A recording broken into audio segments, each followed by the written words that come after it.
Israel, my servant, Jacob, whom I have chosen, offspring of Abraham, my friend, you whom I have taken from the ends of the earth and summoned from its far off places, you whom I have called my servant, whom I have chosen and will not cast off. Fear not, I am with you. Be not dismayed, I am your God.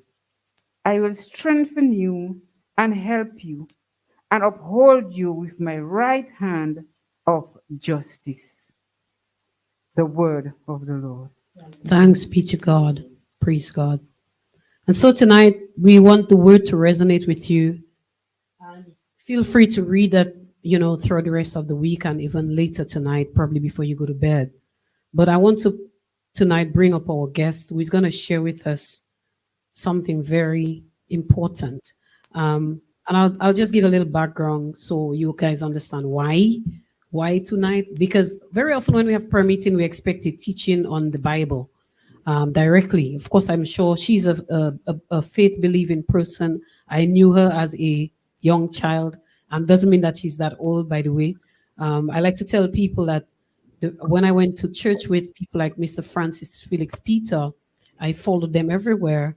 And the gospel messengers, of which this young lady was the lead singer, Dr. Tryphenia Margaret Wallace, as some of you may know. She was a teacher at St. John's Primary. She's the sister of Mrs. Austria. I'm choosing my way to introduce you, by the way. There are lots of things I could say about you. She's the auntie of people like Ashma and Kendall and all these people. She is the best friend, I think, of Joy Ali, or my whom we call Joy Slyn. I don't know. I'm saying what I want. If I'm wrong, they'll correct me. And she's also a very loving individual. So when I was a teenager, I followed Mr. Peter them everywhere. And she was the first person that I really saw who sang. And when she sang, I felt it in my soul. and I remember she was singing that song about something about bones and in skeleton and having dark rooms and something about having skeletons. Everybody has their own skeletons in their closets or something like that. And she was asking the Lord, so I open up my window, I open up my door, draw the curtains close, so I want something anymore.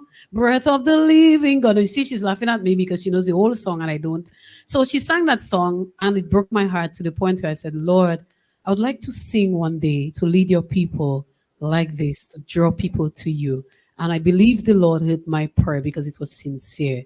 And he opened doors that I could sing. So when we started singing the song, Give God His Due, the first person to sing that song is really this lady here. She was the lead singer of the Gospel Messengers, which is a gospel group from Portsmouth Catholic Church. We're very proud of them. Yeah, they're in different parts of the world right now, but they have made wonderful music that we still sing at church, at Mass, and we're very grateful for them. And I hope one day they will do a renewal so that, or give me the permission to do it so that we can refresh the memories of our people.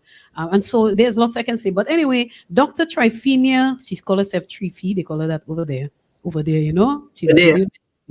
When the we say Tryphenia, they say Tryphenia Margaret Wallace. She is a doctor, as you heard, a licensed psychologist in Atlanta, Georgia. And she is also a licensed professional counselor. She is an advanced clinical hypnotherapist. And she has some other practices, I think, that she does to bring cognitive healing, I think, to people, or cognitive behavior therapy. Neuroscience is one of her background. She uses Creole psychology and boy, a whole other thing. Myself don't know too much about it. But anyway, just long and short of it, tonight we are going to talk about depression and why not me, she's, because I was going through my social media and I saw a post from Dr. Wallace and it said something like this. It is great to pray, but when people are depressed, they have to pray, but they have to do other things, something like that. So prayer is, yes, it's enough, but it's not enough, so to speak. So, and it's true. It's like saying, Lord, go into the river, put in your basin of clothes, by the river, and saying, God will help me, Papa God. And you sit down waiting for the clothes to wash, and you don't put your foot down and wash the clothes. If you don't do your bit, the clothes will never get washed. God will help you if you step in and give you the energy, etc., to do. It is done, right? So something like that. She will give us the better terminology. But when I saw this, I reached out to her and said, Doc, can you come and share on depression? Because there are lots of people who are very depressed right now with COVID, having lost their jobs, having probably struggling to get their children, to be supervised while they go to work, and children are online, and there are a whole lot of things. Children are depressed, adults are depressed, health professionals are feeling sick and depressed, probably lots of people for different reasons. So I've spoken enough. Doc, it's all yours. We're going to talk about depression tonight. Yes, thank you. Thank you for that lovely, lovely welcome. Thank you. Welcome. Yes, and they do call me Dr. Triffy over here. I'm Dr. Triffy Margaret Wallace. I'm a licensed psychologist in Atlanta. I'm also a little girl from Cottage in Dominica. And I love to tell people about Dominica because it is so dear to my heart. So yes, C's, thank you. I wanted to start off tonight with a psalm, a part of a psalm, which is Psalm 143, verses 4 to 8. Psalm 143, verses 4 to 8. It says, so my spirit grows faint within me. My heart within me is dismayed. I remember the days of long ago. I meditate on all your works, and I consider what your hands have done. So I spread out my hands to you. I thirst for you like a parched land. Answer me quickly, Lord, because my spirit fails. Do not hide your face from me, or I will be like those who go down to the pit. Let the morning bring me word of your unfailing love, for I have put my trust in you. Show me the way I should go, for to you I entrust my life. This is a pleading, a crying, a bawling out for emotional rescue, essentially. And I did write that post. People who've been following me know that 2021 was a horrendous year for me emotionally. And because I'm a human being, and because I have a brain, and because emotions start in the brain, of course, I'm suffering from a dose and a bout of depression that is grief induced. That is grief induced. We are mental creatures, we are spiritual creatures, but we're also physical creatures, and our emotions are physical. They come from the brain. You see? And sometimes I tell people, well, think about this. If we cannot handle our emotions, I think that's where most of our suffering comes from. You have a person who gets angry and they can't tolerate the anger. So what do? They might lash out to the point where they hurt somebody. Or some people cannot tolerate their sadness. They lash out inwardly towards themselves. They commit suicide, like that lovely young lady. Or some people cannot manage their anxiety. They have panic attacks, or they go to the hospital, like I did last week. So that is what I want to talk about. I want to separate the spiritual from the physical. The spiritual from the physical, especially for our Dominican listeners. I mean, everybody who's listening more than likely is from Dominica or the Caribbean somehow. We grew up in a culture where it's not looked upon in a positive light to talk about depression, to say you're sad, to say you're not feeling great. And that causes a lot of us, I think, to really lean into the one place where we can find some rescue, which is our faith, our spirituality, thinking that's the only thing we can do or that we ought to do, because sometimes our teachers even make it seem like we're not being faithful enough or strong enough or Christian enough when we say we're feeling overly sad or afflicted, like David was crying out to God, there. So that's my hope. And I can talk about what brain chemicals cause the depression in the brain if you want. So really, it's up to you. You tell me what you need, because I really hope our people understand better that it's not just about a lack of strength or you have little faith, that many of us are suffering from depression. Sometimes depression can be a result of transgression, yeah, of sin. But I think, when was it? Jesus? Was it Jesus? So some of the disciples asked them, how come this guy had a spirit on him or something? Like, was it his fault or his family's fault? And he basically said, you know, go on with that. That's not always it. That's not always it. And so, yeah, I can tell you guys about the three main brain chemicals, neurotransmitters, that are responsible for depression. The first one is dopamine. And dopamine is the joy juice of the brain, and it shows up when we are happy or if we did something and we feel good about it. So it's a reward hormone or neurotransmitter. The second one is serotonin. Serotonin shows up, it helps us to sleep well, it helps us with our appetite, and also with digesting food. And it's very, very, very connected to depression. If we don't have enough, if the systems or the transportation systems in the brain aren't working well because of gene mutations. So, for example, one gene mutation that's responsible for depression is the 5-HTT gene. And that helps to move the serotonin across the brain. So if that is damaged, so some people have two short ones and they have a tough time with depression. If they have, say they have one long and one short, then they might struggle, but they might not be as depressed as the person with two short ones. And so we know for sure, based on that depression is about brain chemistry.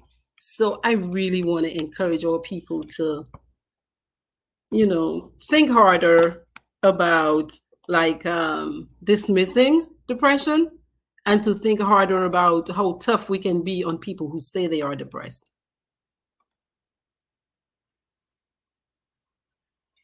So any questions for me, Sis? I've got more for you all now. I got more science for you all if you all want it. You all want me to go on? I would say, first of all, maybe you can give a little, if you give a little definition of what is depression, what are some of the signs that people can look for to determine, to kind of spot that maybe someone is bordering on depression, or probably, because I know there are different levels of depression. There is acute, there is etc. But can you give us a synopsis? What is depression, and what are some of the things that Christians need to look out for among the brethren, but also within our own families and our own selves, that give us a cue that depression could be setting in? Okay, so you are correct that there are different levels of depression. So a person might be going through a life change, and like for me, I just lost my fiance, so it makes sense that this is an adjustment, and so it makes sense that I would have depressed mood and anxious mood following a loss like that. Somebody might lose a job and they start feeling really sad or very anxious, or it might be a mix. They might start acting out, drinking too much, all of that.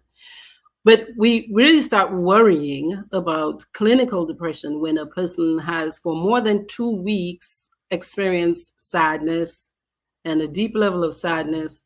They've lost a sense of pleasure in things they used to enjoy. They've lost their energy. They're kind of moping around. They don't really want to go to work, or if they go to work, it just feels very tough to get up and go. There are some people who their appetite gets compromised, so they eat too much or they don't eat enough, and they end up losing weight or gaining weight because they were eating emotionally. Some people's sleep gets compromised. They sleep too much or they don't sleep enough.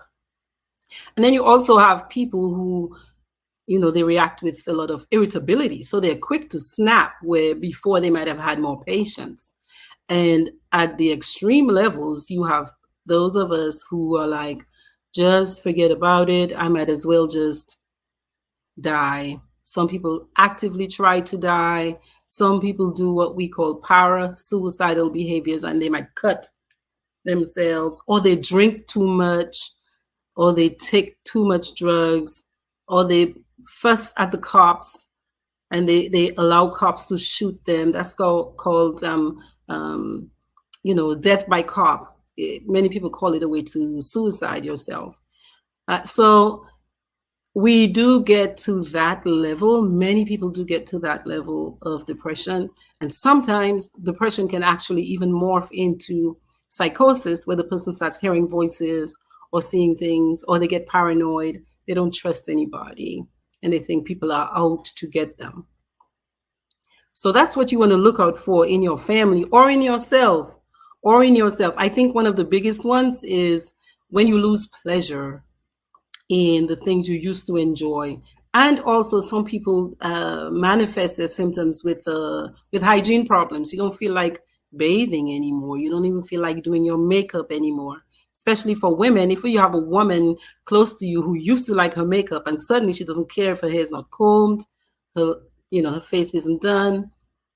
Yeah, we have some issues here. So those are some of the symptoms you want to look out for. Okay, thank you, Doc. There is a question on, I'm putting it here for you. Mhm. Doc, would you say that someone with low self-esteem has low dopamine? Probably. But then again, you got to get the person. That's something that you cannot just say, right, right off the bat, right? But it is very likely, could be likely. Mhm.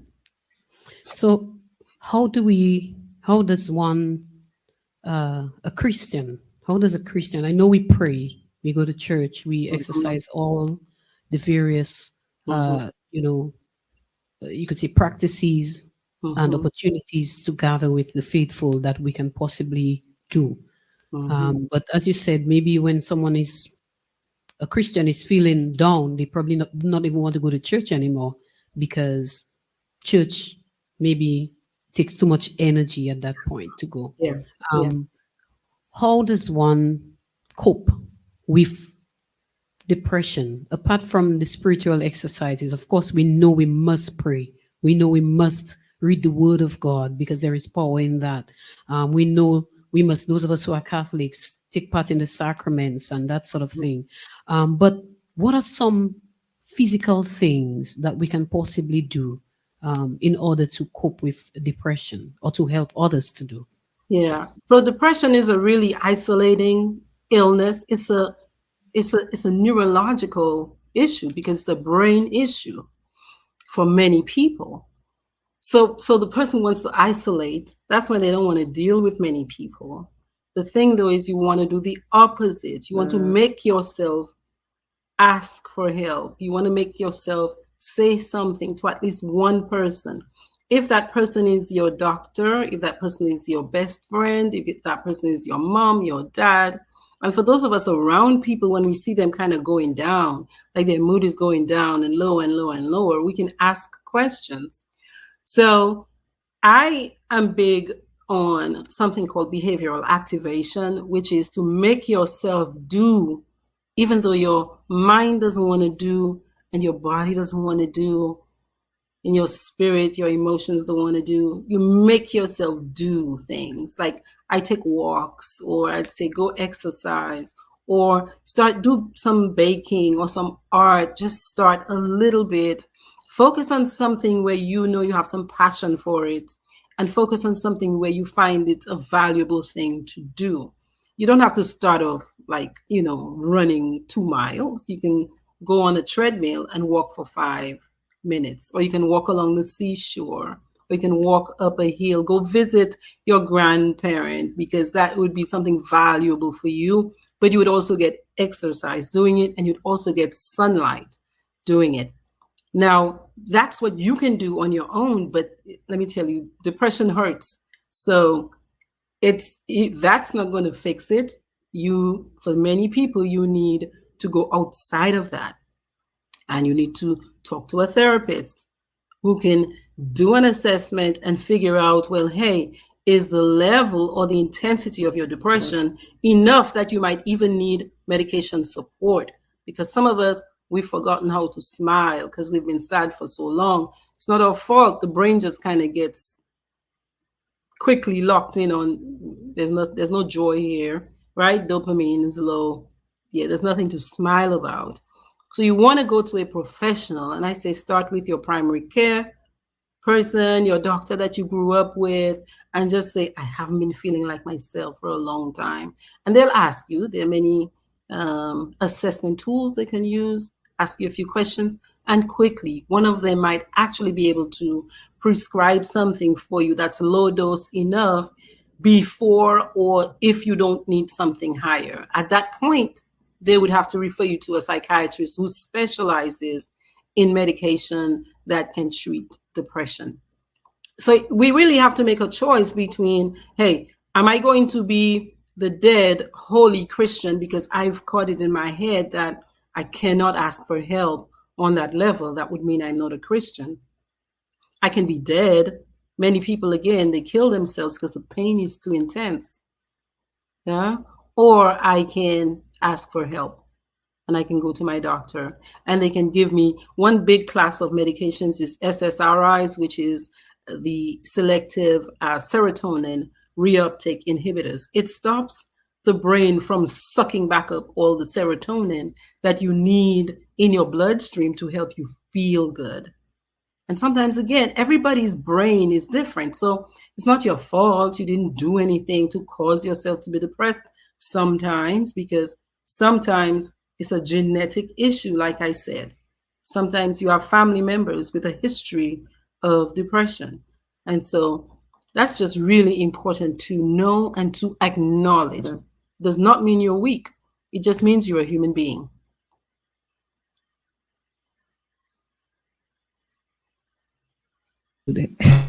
Sorry, yes, you're so right. I liked how you ended there. It doesn't mean that you are weak. It simply means you are a human being. And I recognize that you said some things earlier that sometimes Christians are made to think that they're weak because they say they're depressed or they're not feeling well, or and people sometimes attribute Christians' illnesses to sin, maybe something bad you were doing or something bad you are doing. That's why, yes, or say that? Or they have no faith, yes, and Right. saying that you have no faith because but it is so real. Like depression is something that can happen to anybody, any Christian. And I'm happy that you emphasize the importance of asking for help. We have to learn to reach out. Sometimes we think like people will read our minds and say, oh, maybe she's not okay, let me reach out to her. No, sometimes we have to.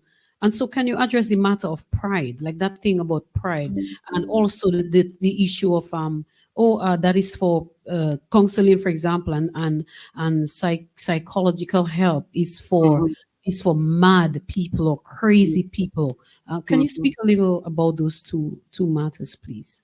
Okay, well, I would say I would use myself as an example. I have never been mad or crazy in my life, but I have been very depressed. I was very depressed after my mother died very suddenly on that boat. Who would not be depressed as a 21-year-old if your mother dies and you can't see your mother because your mother's body is not recovered, right? Who would not be sad for a long time if your father just dies suddenly and you didn't get to say goodbye to your dad? Like, really, you would have to kind of be a motor or a robot or a psychopath, really, if you didn't experience sadness and really deep sadness after you lost someone you really loved. So it's not about crazy. There is no crazy, really. What it is we all have individual brains. And just as you have some people with they're normal, their IQ is great, they're smart in school, but they might have one leg that's longer than the other one. Or they might have 6 fingers. They're not crazy, their body is just different.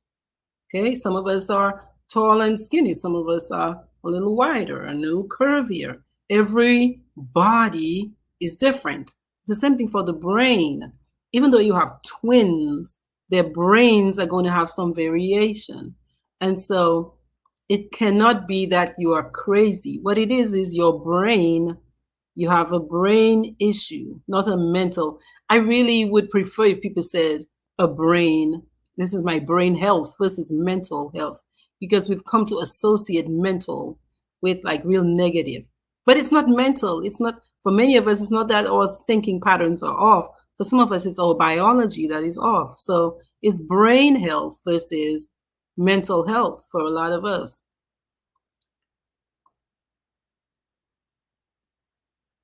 Okay, so yeah, so it's brain health. You prefer we say brain health than Yeah, than mental. Yeah, because because sometimes that's when we what get into it is. mental, people think you're crazy. They're like, Exactly. oh, he's mental, she's mental. Yeah. Exactly, because how it is brain health if my dopamine levels are low, or if my Hmm. serotonin level is low, or if I Yeah. have too much cytokines in my body because I was under so much stress that Hmm. my body produced so much cortisol that right now I'm just worn out and I'm Wow. like getting sick. I don't have the energy to move around.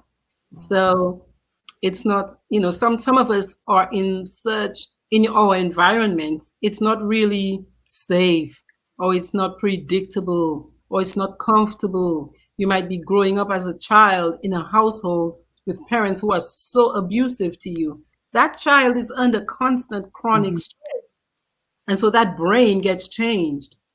The brain gets changed. They forget to smile. Hmm? Their cortisol level, which is a stress hormone, is through the roof constantly, constantly. And when that happens, there's this theory of depression called the cytokine theory of depression, where it's about inflammation that shows up in your body after Wow. stress. And that impacts our appetite. Like how when you get the flu, how your body's just like, I don't want to do anything. Mm-hmm. Cytokines show up in our bodies as a Mm-hmm. result, to kind of when we're sick, and it just does it so that we could hopefully recover. But if you have ongoing stress, you don't get a chance to recover. So that cortisol level never goes down, and the inflammation keeps going up, and Serious. yes, you keep My God. staying depressed. And this is biology, so that's why you need now biological interventions. You Yeah. need It's medication fully. intervention. That's right, because the So chemistry changed. yes. So very importantly, it's better to ask for help early so that we don't get to that point where the stress level is so great that there is almost like a point of no turning back for And the individual. I think we have to acknowledge too, like say for a country like us back in Dominica, when we were younger, we used to have more social supports in place, more community supports in Yeah. place. We had more systems in the culture, Hmm. all to help us free up. We wonder when some of us can even get too Christian for CWO. Like we criticize CWO. CWO is dancing and party. But what is dancing and party do? It increases dopamine, right? We used to say that Carnival, the 2 days of Carnival, people would look forward to that. Even our priests used to be. I remember Father Moody in jumping up. I remember Father Moody jumping up on Carnival because those were 2 days where you could let it all hang out and experience some joy juice in your brain for free. You see? So we've lost some of those structural supports and community supports we've had in place. So people are a little more separate, a little bit more, because as the culture evolves, it must do that. It must do that, except if you're really trying hard to make sure you have community activities and this and that. Church used to be full of people on every Sunday. Everybody was gathering together, looking forward to being together. Now, not so much. So now I'm at my home, I might be sick. You might not know. Back in the day, you used to know everybody who was what? The sick and shut in. The priest would gather their communion for them, wouldn't they? And they would send it home for them. Now it's not as the emotional safety net is not as wide and prevalent as it used to be. So we definitely need to be now reaching out, asking for help. No, we might need more medication because you don't have an auntie and an uncle and a nenen to talk to about all your problems. Wow. This so serious because you mentioned even the fact that people used to be visited a little more, apart from taking communion, for example, to the sick and the shut-ins, even Mm-hmm, just being able to visit like an aunt and uncle who is mm-hmm, ill or somebody who is just within the community who is an mm-hmm. elder, Yeah. who is housebound. right now with COVID, I mean, it's so limited. People are afraid to go to somebody else's home because you don't want Exactly. anybody to say you came and brought COVID to their family. Right. It's really one of the things that can also contribute to that whole stress level and the depression of even these people who are accustomed of seeing people visit them. But there is a question in the chat by Sonelia Hudson. Hey, Sons. It says, what if the person is rude to you? How do you differentiate if the person is disrespectful versus depressed? And how do you proceed helping someone who comes across as rude but is acting out of depression? I That's a find it beautiful to be a question. very great question. That's a beautiful question. Yeah. Okay, so I would say when it comes to rude, I think if this is a person you've known for a long time, you know if that person has a rude nature, right? If it's your person, if you grew up in my family, I'll know if that's kind of like your way. But say you're a mom or a dad, you kind of know when your child is not themselves because that rudeness might come out Mhm. of the blue for you. So if you have a child though who from the time the child was in preschool, they've been rude, quote unquote rude, that's different. Even so, the kids in my mind who are quote unquote rude have a history, if you want to look deeper, probably of trauma. They're probably coming from a home where there's a lot of neglect emotionally or trauma if they are that rude from that young. So you will know your person. And if that person does not have a history of being irritable with you, that's what rude, quote unquote, is. It could be irritable or they're, you know, being nasty towards you verbally, right? I'd say that's one way to know if it's rudeness versus, oh, that person might just be sad or they're going through something, but they're not talking about it. Now, how can you broach a subject like that? I say most of us love it when people care about us. So we also like it when people are respectful to us. Nobody likes people criticizing them or asking them, why are you like this? I don't like that why. What's wrong with you? Is not the best way perhaps to introduce a topic like, you seem depressed. I would say make an appointment with the person. What's an appointment? An appointment could be something as simple as, hey, so and so, hey, sees, do you have a few minutes to talk to me? Or how would you feel about us going down by the beach? Can we take a walk? When was the last time you and I took a walk in the moonlight? That's an easy way to get somebody to keep an appointment with you because lots of people want to take a little stroll in the moonlight or they want to take a little walk on the beach, as opposed to, I have a bone to pick with you. I have a bone to pick with you. You got my hackles all up, like you're doing something I don't like, I want to talk to you about it, What? Like, who are you? Like, don't you come at me like that, right? Be kind and make a proper appointment. That's what I call an appointment. And then you make the person right for whatever it is that's happening. So you might say something like, I can understand that, you have a right to say whatever you want, if this is a so-called rude person. But when you said that the other day, I felt kind of weird. Wow, I felt a little surprised because normally you don't talk like that. And I didn't really like it, but is everything okay? Is there something I can do? Is something going on that maybe I can help you figure out? In your own words, you don't have to say it just like I said it, but that kind of structure where you ask a person for their time, don't barge into a person and say, I have to tell you something, and I'm saying it like that, me, because I know my people. Like, what happened to you now? No, make an appointment. You're going to say the same thing to the person if you just are nice about it. Just be Mhm. nice and respect the person, respect their right to say or think or feel whatever it is they're thinking or feeling, but let them know that you're available and that you noticed something too that's out of the ordinary for them, or that's something that made you feel a little bit of worry, as opposed to, I have a bone to pick with you, or we have to So, talk, so the you know. so the so doc, the concept of drink your water and mind your business doesn't help people who are depressed. Oh no, oh no, oh no. And that is not who we are as Right. Dominicans. And that's We not who actually, Christians are called to be it's not either. Christians, To drink no. our water and mind our business. No, no, no, no, no. In fact, in Dominica, if you look at the older people, I don't know if we still do it, but the older people would, one would be going to the garden and they might just stop, just say hello, hello, what's up, how are you? Saka fetna. And they end up staying talking for 2 hours because one was burdened and the other one was like, how are you? And people really meant, how are you? So they would sit as or stand and just listen and talk. So it's not about you're on your own. You're on your own is a foreign point of view. It's a foreign mindset. It's not a Dominican mindset.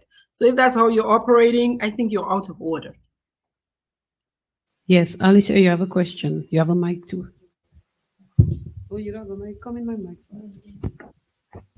Okay, Alicia has a question, Doc. Mhm. Yes, sir. Good evening.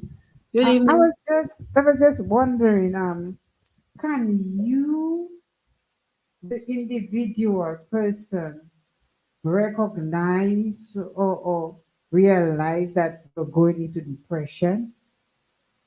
Absolutely. So all of the symptoms I just mentioned, if you find you're crying and you're not even sure why you're crying, things you become very sensitive. You're crying for no reason. I say no reason, but I'm putting it in quotes because in your mind you're like, but what set me off? I don't even really know. Or if people around you are telling you, you seem more irritable than usual. If you're sleeping, if you're having trouble sleeping, you're staying up and you're just thinking, thinking, thinking, thinking, or your appetite, you realize you're not eating as much, or you found yourself thinking, man, I could just run into traffic right now. Do you know, we in Atlanta we have the MARTA system, which is the train and the bus system. The CEO of the transportation system in Atlanta, like about within the last 3 weeks or so, just walked in front of a moving train. An adult man. So when you start having thoughts like that of hurting yourself, for some people it's of hurting other people, you need help. You've gone too far. Like your brain has gone too far. Your brain is focusing on too many dark and negative thoughts. That's it's time to talk through that with somebody. And definitely, like I said, if you find that you are thinking about ending your life. Some people have a plan to commit suicide. If you have a plan to commit suicide, you must reach out and talk to someone. I know that in the US, you can call 1-800-273-TALK, or you can just Google, or you can just call 911. In Dominica, I would say to find somebody you really trust real quick, or just go to the emergency room and discuss with somebody there how you're feeling. So, what if they have to keep you at the psychiatric unit? Again, I prefer to be alive and crazy than dead and quote unquote okay. So, we want to talk to people around us. We want to talk to a therapist. There are many ways to access a therapist these days. I am not seeing anybody right now because charity begins at home. I must heal myself this year. So I'm not seeing any clients individually. But I've recommended psychologytoday.com for those people who are in the US, and also therapy for Black girls if you're in the US. If you're in Dominica, I really strongly encourage you to go to the first doctor you really trust. Or if you don't trust any doctor yet, just call. I know there are a few therapists on island. Call somebody. Or even, I remember when I was a teenager, I want to say I was going to sixth form college at the time, and it was my last year of college, and I was just feeling out of sorts. And I went to see Father Auguste, Father Celsus at the time, and I had been so burdened with the thought. I mean, it was something about the Bible, even. Like I was just kind of struggling with my faith, but it made me feel very low and dark.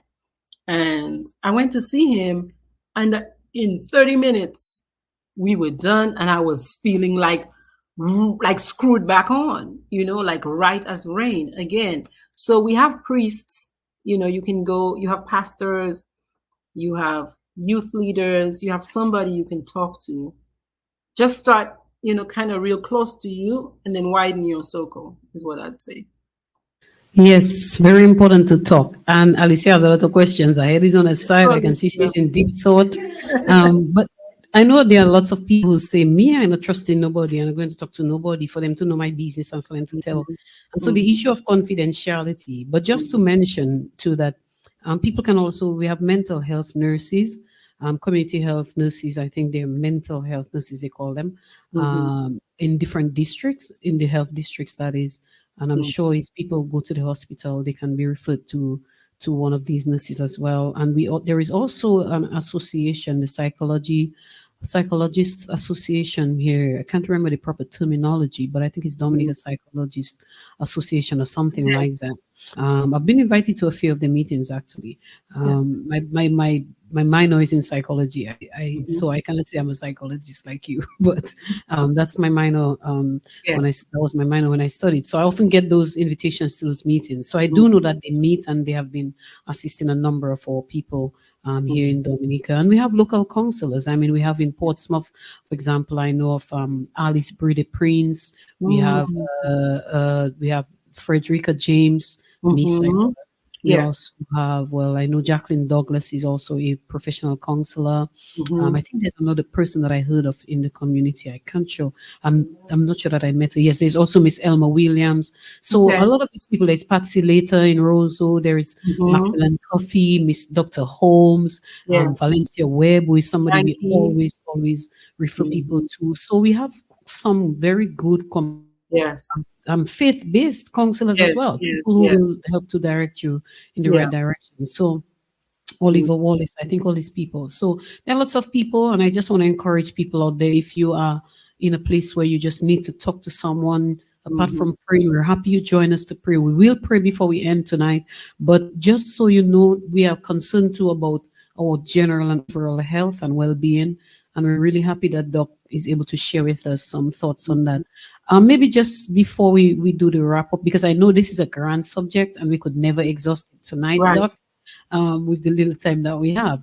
But if you can just highlight or maybe give a little bit of attention to the matter of confidentiality and people's apprehension. Because personally, I would prefer to take a risk to go see a doctor or a person and tell him how I'm feeling, and take a risk doing it, risk being exposed by somebody else, than having that in my head up there, messing me up, cannot sleep, needing to take Valium to sleep. Just so you know, I personally have been depressed before. I think I know of two occasions in my life when I felt very, very depressed. I remember when I went overseas for studies. I left being a very independent person, my own money, my own job, going to work every day, my own vehicle, to becoming a student and almost like a child, so to speak, because I had to depend on other people for a ride to get to school. I had to share an apartment with 3 other people, lovely people, no problems there, good neighbors like Sonelia, and who made me laugh a lot and helped with my mental health as well. But the point is, it was completely different from being at home, having your own room, your own space, your own home for that matter, to becoming sharing, and I had to seek help from the school's counseling body, the counselors, or the department rather, for help. I walked myself into the office and said, hey, to somebody, and it was very healthy for me, and I thank God that I did, because it helped me a lot. One of my best friends from university is Kizzy Matthew, and she studies psychology. She's a psychologist right now. She does a lot of work in Grenada. And she was like my best friend during school, and we would really share and talk a lot about our situations with each other, and that helped. So having good friends as well is also very important. So that was one of my experiences. So I'm not immune to depression. I know that for a fact. And there was a time before I went out to study, like a bit before that, I had some situation and I felt very depressed. Went to the doctor. What is wrong with you? Nothing is wrong with you. You're just stressed. You're just depressed. You're not cursing people. That's what I was told by a doctor. As if she needed me to just be mad and just say something or do something to kind of get out those negative emotions or thoughts. But thank God, I was able to talk and get better. But there was a point I couldn't even sleep. I had to take Valium to Yep. sleep, and that's very scary. Valium Mm, or Valium wasn't in there. Anyway, it was very, very scary. So I don't think it's a good place for any Christian or anybody to be. mm, We should mm. all seek help. Yeah. So look, somebody's asking a question, Doc. I was about to ask you to kind of Mhm. give us your thoughts on to all this good topic. What is the best approach in dealing with uh, someone with mental illness? This is Mm. Thomason Francois. Hi, Yeah. Thomason. Thank you again. Hi, Thomason. I would say that depends on your relationship with the person, If it's a family member, very often we have to intervene. Yes. We have to intervene. For some families, they have to go as far as having the person legally committed. If the person becomes a risk to themselves or to somebody else, if you find that person is so paranoia is a huge issue that I think many people overlook in families because Hmm. we come to a place where we say, oh, that's just how they are. Very important. Meanwhile, this person might be making threats to other people because their mind is really believing something. The mind is fixated on Yeah. something and Yeah. it cannot let it go. Again, that's brain chemistry, not that they're bad or wicked. But the family has a responsibility to make sure that person is properly cared for, medicated, have a proper treatment plan, and ongoing supports, or else that person could harm themselves or somebody else. So, with some of these diagnoses, especially those where you have people who don't trust other people, which is the paranoia, or they have delusions where it's a false belief. It's a false belief. Look, when I was a young girl, I had a man in the village swear that I was his girlfriend, and I was a teenager, right? He was an adult. He swore it so passionately, and he believed it so much that one of my aunties, one village away, walked the whole way to come see if I was okay. Because if I was really that man's girlfriend, I would have been needing to be going to the psychiatric unit. It was that serious, his paranoia. But I think many families, because we watch the symptoms evolve, so to speak, because a child doesn't start with paranoia. Very few kids start off with paranoia. But over a person's life, you can see them changing. And sometimes we just say, oh, that's just how they are. That's just, we can talk them down. Sometimes we cannot talk them down. And sometimes they need to be committed or they need to be reported to authorities who can take care of them. Now, if it's something that does not include paranoia or homicidal ideation, is the person saying, I want to hurt somebody, I want to kill somebody, or suicidal ideation, which is they want to kill themselves. If they're not seeing anything, they're not hearing anything other people aren't hearing or seeing, then that's more like, okay, depression, or, we can just talk through that, or we can connect the person to a therapist. But again, sometimes it's about approach. I think most of us love it when we feel like people care about us. So instead of coming at the person in an accusatory way where you're like, why are you doing this? Or this looks kind of crazy, or you got to stop. No, put the person on the side, create some time of one-on-one time with the person, doing something that they might enjoy. That's easy, like low stress. You're not adding to their anxiety, but you just tell them what you've observed and how you yourself are willing to support them in getting the help they need.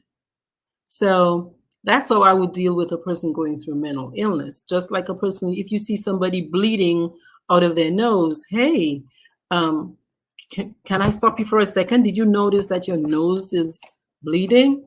What can I do to help you? It's the same thing.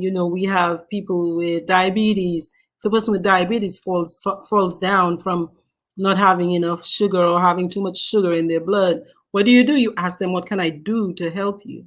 Again, I think this is brain health, not mental health. It's not like death, it's not always that. It's brain chemistry.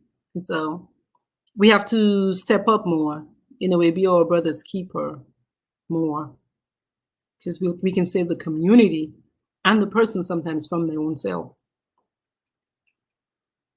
Thank you, Doc. There is a lot we could have said, a lot more, but I truly want to thank you tonight for your generosity in sharing with us and Yeah. for giving these very practical pointers, things that we can all try to exercise. And I Mhm. like the note that you ended on when you said that we are called to be our brothers and sisters' keeper. Indeed. I pray for the grace to do better myself, to Mhm. help others, and I pray that we all become really more caring for each other. Mhm. I want to thank you because I know you do care. I remember after Maria, you came to Dominica Mhm. and you had to find yourself in Dominica. Mhm. We were not fixed up as yet. You came and Mhm. you really made a difference in my life because I can tell Mhm. you, I did not want to hear about Mhm. Maria. I did Mhm. not want to remember Maria, but you came with Mhm. something that allowed myself and a few other helpers, people who were going out there helping other people in the Mhm. community who had never really debriefed from Mhm. Maria, the impact it had on us, brought us Mhm. together and caused us to talk and Yeah. to face the emotions. And I think my healing began from that experience. I Ah, truly want to thank you. All that was you're part of welcome. or healing us from Mhm. depression and taking us to a Mhm. place of more positivity. So Yeah. I appreciate you. We appreciate you on behalf of everyone. I really want to thank you for sharing with us, Doc. And we pray that you yourself will continue to keep hopeful, keep positive.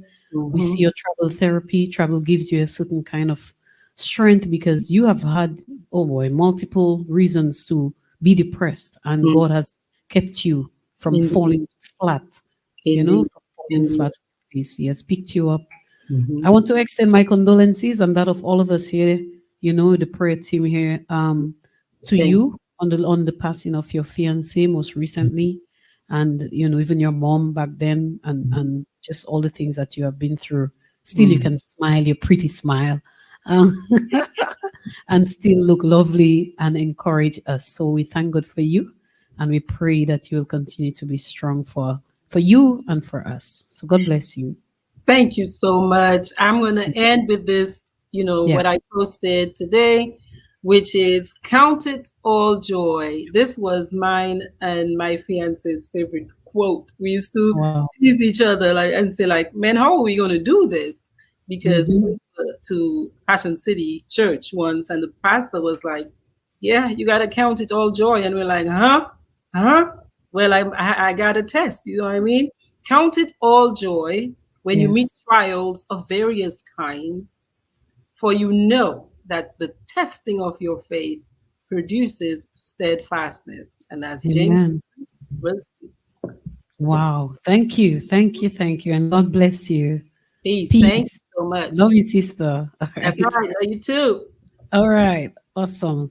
So, on that note, we want to, I don't like to removing you, but I have to. Bye bye. Okay, sisters and brothers, so stay with us. Stay with us. We are going to pray, about a number of situations, and but we really thought it was necessary to share this very important, subject with you tonight because as Christians, we can often hide our emotions, or everybody think, oh, but you're always praying, so how come you don't? No, you are normal. We are normal, so we have to sometimes educate ourselves on that. She ended with scriptures that said to us, count it all joy. And Saturday, Rodriguez shared something with us. What was the line of the what were you meditating on all of Saturday? The scripture verse? Um, let not your heart be troubled. Let not, is that scripture verse or is it? Let not your heart be troubled. And so tonight our sister ends on count it all joy. I think it's fitting indeed, hallelujah,